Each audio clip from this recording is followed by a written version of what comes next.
sure I get the most important points of this down. Learned optimism is, you can learn to be optimistic. It's just another one of those things we think, are you a glass half full or half empty? Well, Martin Seligman, who wrote the book Learned Optimism, which I highly recommend that, it's an old book, it's classic. He's the country's best expert on optimism. He showed that you can become more optimistic.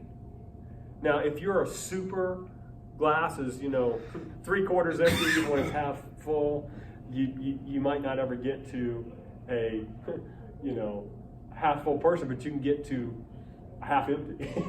You can improve it. Hey, you might be able to get it all the way into a positive realm. Just tell them it's always full. Half with water, the rest is air. That's great. And those creative ideas that it's always full, to me, a lot of times, those creative ideas open up something different in a kid. And they found the biggest difference between optimists and pessimists is how they deal with setbacks.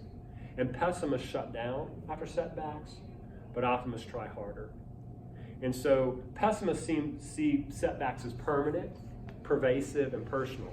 They blame it on themselves. They think it'll never change. It's that fixed mindset. I'm terrible. It's never going to change. And then they generalize it. No, I suck at golf. I suck at everything. Optimists see setbacks as temporary. I'll just keep working it. They see it as situational. Like, it was really windy today when we were out playing. Like, it's hard to score well when it's super windy.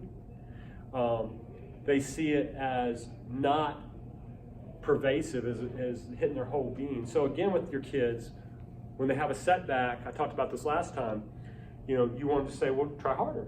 Because that's what they did, a study of elite swimmers, and they try harder after poor performance versus the non-elite swimmers practice less hard. And you just see that with people. That's that progress principle. They want to give up.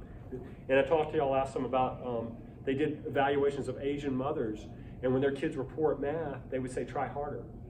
And the Asians just wipe us out as a whole on math scores, And a lot of times the Americans are into a fixed mindset. Oh,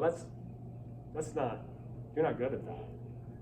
And maybe they won't get a scholarship for math, but they can get better. Coach K from Duke, I talked about this last time, said the 4 most important words you can say to a kid are what? Does anybody remember the 4 most important words you can say to your kid? Coach K at Duke, basketball coach. I think he's the best college basketball coach in the country. I'm not a Duke fan, by the way. But I'm a Coach K fan. I'm a huge Coach K fan. But I don't care if Duke ever wins another game, really. Anybody remember that? I believe in you. The 4 most important words you can say. He wrote a book. I can't remember what it's called. But I thought the book was pretty terrible. But that part of it was, again, one of those life-changing events. Just